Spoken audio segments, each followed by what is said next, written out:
আজকে আমাদের যে সিদ্ধান্ত গৃহীত হয়েছে সর্বসম্মতিক্রমে, প্রথমত ইনশাল্লাহ সেপ্টেম্বর মাসের 10 তারিখের ভেতরে আমরা জাতীয় পর্যায়ে আমাদের এই ফুটবল প্রতিযোগিতা শুরু করছি। ক্লাস 6 থেকে 12 পর্যন্ত বাংলাদেশের সকল স্কুল, কলেজ, মাদ্রাসা, টেকনিক্যাল এবং ভোকেশনাল ইনস্টিটিউটের শিক্ষার্থীবৃন্দ এখানে অংশগ্রহণ করবে।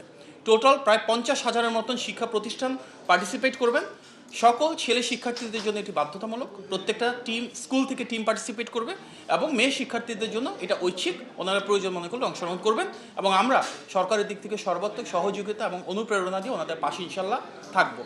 আমরা চাই দেশ জুড়ে একটা উৎসবমুখর পরিবেশ সৃষ্টি হোক, যেটা মাননীয় প্রধানমন্ত্রী সবসময় বলে এসছেন যে আগামী শিক্ষা ব্যবস্থা হবে সেরকম যেখানে আমাদের শিক্ষার্থীদের ভেতর মেধা, মননশীলতা এবং সৃজনশীলতা বহিঃপ্রকাশ ঘটবে। ক্রীড়া মন্ত্রণালয়, সংস্কৃতি মন্ত্রণালয় এবং শিক্ষা মন্ত্রণালয় একযোগে দেশব্যাপী বেশ কিছু অনুষ্ঠান এবং প্রতিযোগিতা সারা বছরব্যাপী আয়োজন করবে। আমাদের যে শিক্ষা ব্যবস্থার লক্ষ্য, সেখানে ন্যায্যতা থাকবে, সমতা থাকবে, শহর এবং গ্রামের শিক্ষার বৈষম্য কমে আসবে। সেই লক্ষ্যে এই প্রতিযোগিতায় কিন্তু বাংলাদেশের প্রতিটি প্রতিষ্ঠানকে 6 থেকে 12-এর শিক্ষার্থীদের আমরা সুযোগ সৃষ্টি করতে চাই, এবং আমাদের বিশ্বাস এর মাধ্যমে আমাদের শিক্ষার্থীদের আগামীর প্রজন্মে নেতৃত্ব দেওয়ার যে গুণাবলী রয়েছে, যে মেধা এবং মননশীলতা রয়েছে, সেটা বহিঃপ্রকাশ ঘটবে।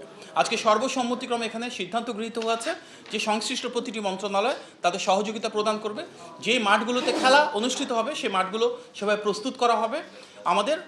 আমাদের সচিব মহোদয় আগামীকালকে বিভাগীয় কমিশনারবৃন্দ এবং ডিসিবৃন্দ সহ সবার সাথে মিটিং করবেন। স্থানীয় মাঠ প্রশাসনে কার্যকর উদ্যোগ গ্রহণের সিদ্ধান্ত নেওয়া হয়েছে। আন্তঃ বোর্ডের চেয়ারম্যান মহোদয় সকল বোর্ডে ভিজিট করবেন, প্রতিটি বিভাগের পর্যায়ে গিয়ে সেখানে সংশ্লিষ্ট যারা কর্মকর্তা রয়েছেন, শিক্ষা প্রতিষ্ঠানের দায়িত্ব রয়েছেন, ওনাদের সাথে আলোচনা করবেন। ডিজি মাউসি এখানে স্বাভাবিকভাবে একটা গুরুত্বপূর্ণ ভূমিকা রাখবেন, এবং শিক্ষা মন্ত্রণালয় থেকে যেখানে যা সংশ্লিষ্টতা প্রয়োজন ওনারা এটা নিশ্চিত করবেন। এখানে আমাদের দুজন সচিব রয়েছেন, আপনারা দেখছেন যে মাধ্যমিক এবং উচ্চশিক্ষা সচিব রয়েছেন, কারিগরি এবং মাদ্রাসা সচিব রয়েছেন। ওনারা ওনাদের কার্যকর উদ্যোগ গ্রহণ করবেন, এবং যেখানে প্রয়োজন সেখানে ওনাদের ফরম্যাটটার কথা বলছেন মাননীয় প্রতিমন্ত্রী মহোদয়। আপনারা জানেন যে ইতিপূর্বে প্রায় 22 লক্ষ শিক্ষার্থীর অংশগ্রহণে প্রাইমারি স্কুলের গোল্ড কাপ ফুটবল টুর্নামেন্ট হয়েছিল। সেখানে যে ফরম্যাটটা ছিল এখানেও সেম থাকবে।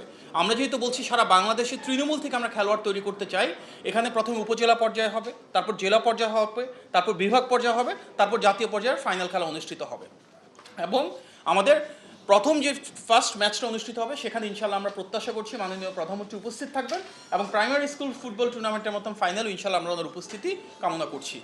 এই ফুটবল টুর্নামেন্টের বৈশিষ্ট্য হচ্ছে মাননীয় প্রধানমন্ত্রী সরাসরি পৃষ্ঠপোষকতা করছেন, এবং যার কারণে এর নাম প্রাইমারি স্কুলের ফুটবল টুর্নামেন্টের পাশাপাশি আমরা বলছি কি এখানে prime ministers gold cup football tournament.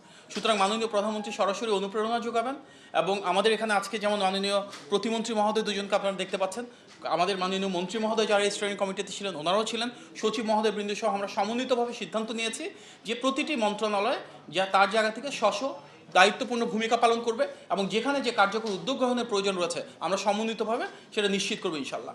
বিশেষভাবে মিডিয়ার ভাই বোনেরা, আপনাদের প্রতি আহ্বান জানা থাকবে, আমাদের যেহেতু সারা বাংলাদেশ থেকে শিক্ষার্থীরা অংশগ্রহণ করবে, ইতিপূর্বে আমরা দেখেছি এই ধরনের প্রতিযোগিতা যারা ভালো করে তাদেরকে যেন জাতীয় পর্যায়ে আমরা স্বীকৃতি দিই, একটু মূল্যায়নের ব্যবস্থা করি, একটু অনুপ্রেরণা যোগাই, এবং তাদেরকে যেন আমরা তাদের ভবিষ্যৎ আকাঙ্ক্ষা যেটা রয়েছে ভালো করার জন্য, জাতীয় পর্যায়ে এসে সফল হওয়ার জন্য, সেভাবে আপনারা তাদেরকে হাইলাইট করবেন, যেখানে প্রয়োজন তাদেরকে প্রচারণার আওতায় আনবেন।